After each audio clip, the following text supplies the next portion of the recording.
आज हमारे पास आया है ओकिनावा का चार्जर जो कि है अभी डेड कंडीशन में। तो कस्टमर ने ये बताया है कि चलते चलते अचानक इसमें चिरचिर की आवाज़ आई और चार्जर बंद हो गया। तो सबसे पहले हम करते हैं इसको चालू सीरीज़ पे और देखते हैं कि चार्जर चालू हो रहा है कि नहीं हो रहा है। तो मैंने इसके प्लग को लगा दिया सीरीज़ में एंड यहाँ पर कुछ भी लोड नहीं लिया, जबकि प्लग इसका ऑन है, यहाँ पर आप देख सकते हो। एंड यही ना जो इसका चार्जर है उसका इंडिकेटर भी यहाँ पर चालू नहीं हो पा रहा है। तो चलिए सबसे पहले इसको ओपन करते हो, देखते हैं इसमें क्या फॉल्ट है, कैसे रिपेयर करना है, पूरा सिखाऊंगा, पूरा बताऊंगा आपको स्टेप बाय स्टेप। तो चलिए इसको ओपन करते हैं और देखते हैं। तो मैंने चार्जर को ओपन कर दिया एंड ये है इसकी पीसीबी। एंड जैसे ही मैं इसको पलटाता हूँ तो जो इसका मेन कैपेसिटर है ये वाला, इसके दोनों पॉइंट डिस्कनेक्ट है। तो जो कस्टमर बता रहा था जो चिरचिर की आवाज़ आ रही थी वो इससे आ रही थी, बट इससे हमारा चार्जर बंद तो नहीं होता। तो इसका मतलब उसमें कोई ना कोई शॉर्टिंग है। तो सबसे पहले हम चेक करने वाले इसकी शॉर्टिंग को कि इसमें शॉर्टिंग कहाँ पर है। तो मैं एक काम करता हूँ, मैं ये वाली पन्नी को यहाँ से निकालता हूँ, इसको यहाँ से निकाल देता हूँ इस तरीके से। निकालने के बाद अब हम चेक करने वाले इसके मॉसफेट को, बिकॉज अगर हमारा मेन कैपेसिटर यहाँ पर डिस्कनेक्ट हो जाता है तो हमारा मॉसफेट यहाँ पर गर्म आएगा और वो शॉर्ट हो जाएगा। तो सबसे पहले हम चेक करने वाले इसके मॉसफेट को एंड इसमें कोई शॉर्टिंग तो नहीं है। एंड ये देख पा रहे होंगे ये है इसका मॉसफेट, ये देख सकते हैं यहाँ पर दो मॉसफेट लगे रहते हैं इसमें, जो कि है 38 एंड 60 नंबर के लगभग रहते हैं मॉसफेट। तो सबसे पहले हम चेक करने वाले हैं मल्टीमीटर के दोनों प्रॉप को रख के। तो मैंने मल्टीमीटर रखा हूँ डायोड रेंज पे एंड अब मैं यहाँ पर चेक करने वाला हूँ ये दोनों पॉइंट पर रख के इस तरीके से। तो ये देख सकते हो यहाँ पर फुल शॉर्ट दिखा रहा है। तो इसका मतलब हुआ कि जो हमारा मेन कैपेसिटर है उसकी ट्रेक यहाँ पर फुल शॉर्ट है, बिकॉज जो हमारा मेन कैपेसिटर है वो शॉर्ट नहीं होता। एंड मैं चेक करने वाला हूँ दोनों मॉसफेट को। तो चेक कैसे करना है, बहुत ही सिंपल है। आपको पहली पिन और तीसरी पिन में रखना है मल्टीमीटर के दोनों प्रॉप को और चेक करना है कि इसमें कोई शॉर्टिंग तो नहीं है। तो मैं इस टाइप से इसको चेक करने वाला हूँ, पहली और तीसरी पिन में रख के। तो देख सकते हो यहाँ पर रीडिंग हो रही है 0.012, यानी ये भी फुल शॉट यहाँ पर दिखा रहा है। ये देख सकते हो, मैं आपको फिर से एक बार दिखाता हूँ। ये देख सकते हो 0.012 यहाँ पर रीडिंग शो हो रही है, जो कि गलत रीडिंग है, जबकि यहाँ पर मिनिमम 40-50 के ऊपर यहाँ पर शो होना चाहिए था। एंड यहाँ पर आप देख पा रहे होंगे ये भी फुल शॉट दिखा रहा है। तो इसका मतलब हुआ कि इसके दोनों मॉसफेट फुल शॉट है। तो सबसे पहले मैं इसके दोनों मॉसफेट को निकालता हूँ और देखता हूँ कि इसमें पल्स आ रही है कि नहीं आ रही है, बिकॉज जब तक पल्स नहीं आएंगी तब तक हम मॉसफेट को नहीं लगा सकते। एंड ये देख पा रहे होंगे ये है इसके दोनों मॉसफेट। तो सबसे पहले मैं दोनों पीएफ को यहाँ से निकालता हूँ और आपको दिखाता हूँ इसका नंबर। तो अभी आप देख पा रहे हो मैंने यहाँ से क्या किया हूँ, जो हमारा मेन कैपेसिटर है उसको मैंने यहाँ से निकाल दिया एंड जो दो पीएफ है ये वाले इसको भी मैंने यहाँ से निकाल दिया, बिकॉज हम बिना पीएफ को निकाले मॉसफेट को नहीं निकाल सकते। तो मैंने यहाँ पर तीन कंपोनेंट को निकाल दिया हूँ, कैपेसिटर और दोनों पीएफ को। एंड ये देख पा रहे होंगे ये है दोनों मॉसफेट। एंड ये क्या नंबर के मॉसफेट है मैं आपको दिखाता हूँ उसको साफ करके। तो ये आप देख पा रहे होंगे इसका नंबर दिख रहा है आपको, ये 38 एंड 60। तो ये 38 एम्पियर 600 वोल्ट के मॉसफेट है, यानी जो स्टार्टिंग में नंबर लिखा रहता है वो एम्पियर का रहता है और लास्ट में वोल्टेज का रहता है। तो ये 38 एम्पियर 600 वोल्ट के मॉसफेट लगे इसमें दो। तो मैंने यहाँ से दोनों मॉसफेट को निकाल दिया। निकालने के बाद अब मैं चेक करने वाला हूँ कि इसमें पल्स आ रही कि नहीं आ रही है। एंड मैंने इसके सभी होल को भी ओपन कर दिया हूँ डीसोल्डर वायर की मदद से। तो इतना होने के बाद अब मैं क्या करने वाला हूँ, जो इसका फ्यूज़ यहाँ पर लगा हुआ है ये वाला फ्यूज़, तो मैं इसको जंपर करने वाला हूं, बिकॉज अगर कोई कंपोनेंट शॉर्ट होता है तो फ्यूज डिस्कनेक्ट हो जाता है ताकि कोई दूसरा कंपोनेंट खराब ना हो। एंड मैंने फ्यूज में जंपर कर दिया।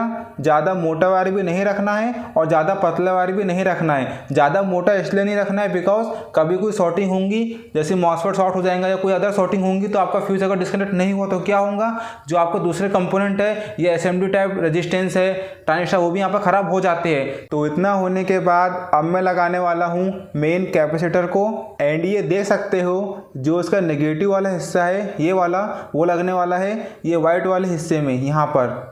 एंड जो इसका ब्लैक वाला हिस्सा है ये वाला, वो लगने वाला है पॉजिटिव वाले हिस्से में, यहाँ पर प्लस लिखा हुआ है जो यहाँ पर लगने वाला है। तो मैं स्टेप से इसको यहाँ पर लगाता हूँ, देन इसके बाद में आपको अगले स्टेप बताता हूँ। तो इतना होने के बाद आप लोग को ये मालूम होना चाहिए कि जो ओकिनावा का चार्जर है वो किस टाइप से वर्क करता है, तभी आप लोग इसको रिपेयर कर सकते हो। जैसे कि ये वाला ट्रांसफार्मर यहाँ पर दिया हुआ है, देख सकते हो, ये दूसरा ट्रांसफार्मर यहाँ पर दिया हुआ है और ये तीसरा ट्रांसफार्मर यहाँ पर दिया हुआ है। तो इसमें तीन ट्रांसफार्मर यहाँ पर दिए हुए हैं और क्या काम के आपको सबसे पहले मालूम होना चाहिए। इसमें दो पावर सप्लाई दी है सेपरेट। तो ये पहली पावर सप्लाई है जो कि मेन आईसी को चालू करती है, रिले को चालू करती है और फैन को चालू करती है, जो कि 12 वोल्ट की सप्लाई रहती है। तो ये इसका एससीआर ये देख सकते हो, दिख रहा है आपको ये। एंड ये है इसका ट्रांसफार्मर जो कि पहली पावर सप्लाई का रहता है, इससे हमारे मॉसफेट का कोई लेन देन नहीं रहता। एंड ये सेपरेट यहाँ पर जाता है इसका वोल्टेज 12 वोल्ट जो कि फैन को चालू करता है ये वाला, और इसका वोल्टेज जाता है सामने जो कि मेन आईसी पे जाता है जो सिस्टम को बंद चालू करती है, रिले को बंद चालू करती है, फैन को बंद चालू करती है और जो इंडिकेटर है उसको भी ग्रीन से रेड करती है। एंड दूसरी पावर सप्लाई रहती है चार्जिंग की पावर सप्लाई, जो कि हेवी पावर सप्लाई रहती है। इसमें बड़े मॉसफेट लगते हैं, बड़ा ट्रांसफार्मर लगता है चार्जिंग के लिए। एंड यही नहीं, ये जो मेन ऐसी है ये वाली, ये ऑपरेट करती है रिले को, ताकि यहाँ पर चार्जिंग होंगी नहीं होंगी, कट करना है, चार्जिंग को बंद करना है, वो सब मेन ऐसी से होता है। एंड ये ड्राइवर ट्रांसफार्मर लगा हुआ रहता है, जो कि सेफ्टी के लिए रहता है। अगर आपके मॉसफेट शॉर्ट हो जाते हैं, भस्ट हो जाते हैं, जल जाते हैं, या आपके बारीक बारीक कंपोनेंट यहाँ पर जल जाते हैं, खराब हो जाते हैं, तो जो आपकी मेन ऐसी है वो खराब ना हो, इसलिए बीच में यहाँ पर ड्राइवर ट्रांसफार्मर का यूज़ होता है। सबसे पहले मैं इसकी 12 वोल्ट की पावर सप्लाई को चेक करूंगा कि वो चालू है कि नहीं है। कैसे चेक करना है, बहुत ही सिंपल है, मैं आपको आगे दिखा दूंगा। तो सबसे पहले हम चेक करते हैं इसकी पावर सप्लाई को, अगर वो चालू होंगी 12 वोल्ट की, उसके बाद हम लगाने वाले इसमें मॉसफेट को। एंड दे सकते हो ये इसका गेट ड्राइव सेक्शन, जो कि ओके लग रहा है, कोई भी यहाँ पर डिस्कनेक्ट नहीं है, कोई भी यहाँ पर कंपोनेंट जला हुआ नहीं दिख रहा है। बिकॉज जब भी मॉसफेट शॉर्ट होता है तो जो हमारा फ्यूज रहता है वो राइट टाइम पे डिस्कनेक्ट हो जाता है। अगर फ्यूज डिस्कनेक्ट नहीं हुआ तो क्या होगा, जो हमारे असेंबली कंपोनेंट है, रेजिस्टेंट, अनिस्टर, वो सब यहाँ पर जल जाते हैं। तो आप इसकी वैल्यू यहाँ पर देख पा रहे होंगे। तो सबसे पहले हम चेक करते हैं मल्टीमीटर से कि इसमें सप्लाई आ रही है कि नहीं आ रही है। तो अभी आप देख पा रहे होंगे मैंने यहाँ पर क्या किया हूँ, मैंने यहाँ पर दोनों मल्टीमीटर की प्रॉप को फैन के सॉकेट पर लगा दिया हूँ, ये दे सकते हो। तो सबसे पहले मैं करता हूँ इसको चालू, देखता हूँ कि फैन घूमता है कि नहीं घूमता, एंड जो मेरी सप्लाई बनती है कि नहीं बनती 12 वोल्ट की। तो सबसे पहले मैं करता हूँ इसको चालू, एंड मैंने मल्टीमीटर रखा हूँ DC वोल्ट में। तो चलिए करते हैं इसको चालू सीरीज पर, देखते हैं सप्लाई बनती कि नहीं बनती। बिकॉज हमने फ्यूज़ को यहाँ पर जंपर कर दी है, तो यहाँ पर हल्का सा लोड लिया एंड हमारा फैन घूमना चालू हो गया, ये देख सकते हो। एंड ये देख पा रहे होंगे इसमें कितना वोल्टेज शो हो रहा है, 12.48 वोल्ट। तो इसका मतलब हुआ कि इसकी पावर सप्लाई ओके है। एंड यहाँ पर आप देख पा रहे होंगे जो इसकी मेन ऐसी है ये भी चालू है, बिकॉज जो इसका इंडिकेटर है ग्रीन कलर का और रेड कलर का, वो यहाँ पर चालू हो गया है, ग्रीन कलर का इंडिकेटर। बिकॉज अभी यहाँ पर बैटरी कनेक्ट नहीं है, जैसे ही यहाँ पर बैटरी कनेक्ट होंगी तो ऑटोमेटिक ये रेड इंडिकेटर हो जाएगा। तो सबसे पहले मैं क्या करने वाला हूँ, जो इसकी मेन पावर सप्लाई है चार्जिंग वाली, बड़े ट्रांसफार्मर और बड़े मॉसफेट वाली, उसको हमको सबसे पहले रिपेयर करना होगा। तो सबसे पहले हम चेक करने वाले इसके मॉसफेट की पल्स को, कि इनके मॉसफेट में पल्स आ रही है कि नहीं आ रही है। अगर पल्स आ रही होंगी तो हम मॉसफेट को लगा देंगे, अगर पल्स नहीं आ रही होंगी तो हम क्या करने वाले हैं, सबसे पहले इसके ड्राइवर सेक्शन को रिपेयर करने वाले हैं। हालांकि इसमें फ्यूज राइट टाइम पर डिस्कनेक्ट हो गया था, तो हमारे कोई भी अदर कंपोनेंट जले नहीं और ख़राब नहीं हुए।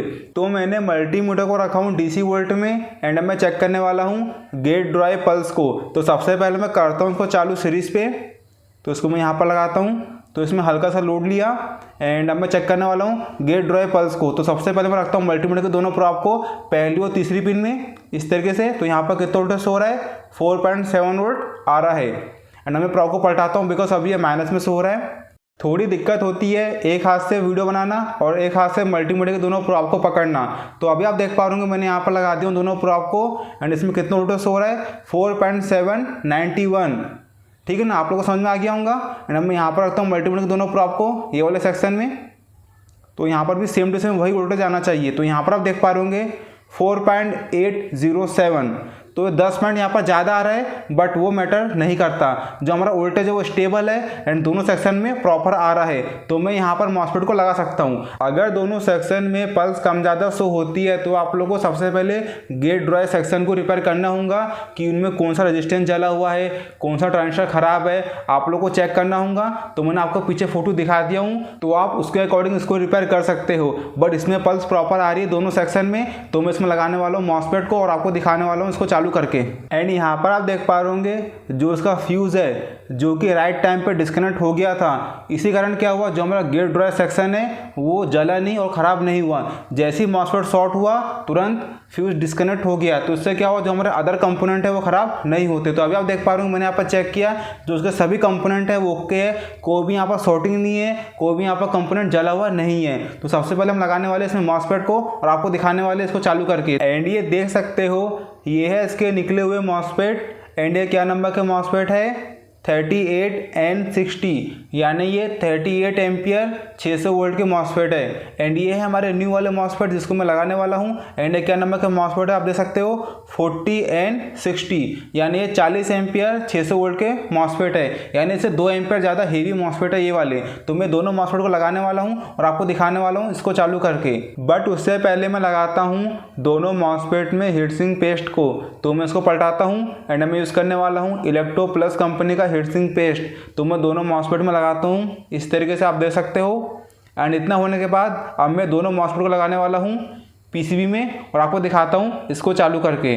तो ये देख सकते हो मैंने इसमें दोनों मॉसफेट को लगा दिया एंड दोनों पीएफ को भी लगा दिया एंड मैंने इनको सोल्डर भी कर दिया। तो ये देख सकते हो ये है वो दोनों पीएफ एंड दोनों मॉसफेट।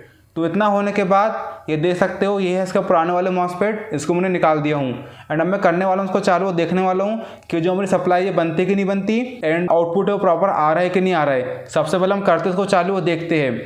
तो अभी आप देख पा रहे इसको मैं करता हूँ चालू सीरीज पे। तो मैं इसके प्लग को लगाता हूँ सीरीज पे एंड अब मैं इसके स्विच को चालू करता हूँ। इतना होने के बाद जो उसका फ़ैन है वो घूमना चालू हो गया एंड यहाँ पर आप देख पा रहे होंगे जो उसका इंडिकेटर है वो भी चालू हो गया। इससे पहले भी चालू था बट अभी मॉसफेट लगाने के बाद भी ये कंटिन्यू चालू है एंड यहाँ पर कोई भी शॉर्टिंग नहीं दिखा रही है। एंड यहाँ पर आप देख पा रहे होंगे ये है इसका कैपेसिटर जो कि आउटपुट का कैपेसिटर है। तो सबसे पहले हम चेक करने वाले कि इसमें कितना वोल्टेज शो होता है। अगर इसमें लगभग 80 वोल्ट के आसपास आना चालू हो गया तो आप लोगों को समझ जाना है कि जो आपका पावर सप्लाई है ओके हो गई है। तो सबसे पहले मैं चेक करता हूँ यहाँ पर और यहाँ पर रख के मल्टीमीटर की प्रॉप को। तो ये देख पा रहे इसमें कितना वोल्टेज हो रहा है 84.4 वोल्ट आना चालू हो गया है। एंड जो आपकी लिथियम बैटरी है वो है 72 वोल्ट की या 74 वोल्ट की समथिंग, बट जो चार्जर निकाल रहा है वो निकाल रहा है 84 वोल्ट। तो आप लोगों को समझ जाना है कि जो आपका चार्जर है वो 100% ओके हो गया है, बिकॉज जितना आपकी बैटरी में वोल्टेज रहता है उससे 5 से 10 वोल्ट वो ज़्यादा ही निकालता है। तो आप लोगों को समझ जाना है कि जो आपका चार्जर है वो प्रॉपर वोल्टेज निकाल रहा है। तो इतना होने के बाद अब मैं करता हूँ इसको पूरा पैक और आपको दिखाता हूँ चार्जिंग करके। तो मैंने इसको पूरा पैक कर दिया। पैक करने के बाद अब मैं करने वाला हूँ उसको चालू सीरीज पे और देखने वाला हूँ कि जो उसका इंडिकेटर है और जो फैन है वो चालू होता है कि नहीं होता। तो मैं इसके प्लग को लगाता हूँ सीरीज पे एंड ये देख पा रहा हूँ जो उसका फैन है वो चालू हो गया है एंड जो उसका इंडिकेटर है वो भी ग्रीन हो गया है। तो इतना होने के बाद अब मैं करने वाला हूँ उसकी टेस्टिंग बैटरी पर लगा के कि जो उसका इंडिकेटर है वो ग्रीन से रेड होता है कि नहीं होता और जो मेरी बैटरी वो चार्ज होती कि नहीं होती।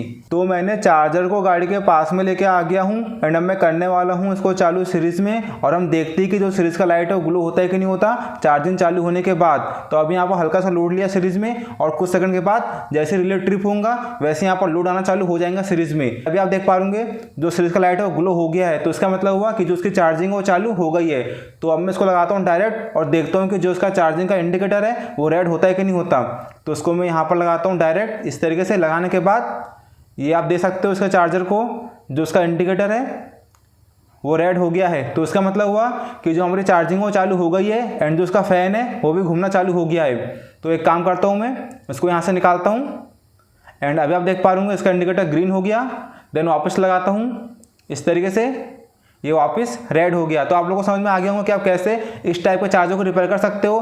तो आप लोगों को समझ में आ गया होगा कि आप कैसे ओकिनावा के चार्जर की पावर सप्लाई को रिपेयर कर सकते हो। मैंने आपको पूरा सिखा दिया, पूरा समझा दिया वो भी स्टेप बाय स्टेप कि कितना गेट ड्राइव पल्स आती है, कितना वोल्टेज शो होना चाहिए। मैंने आपको पूरा दिखा दिया, पूरा समझा दिया।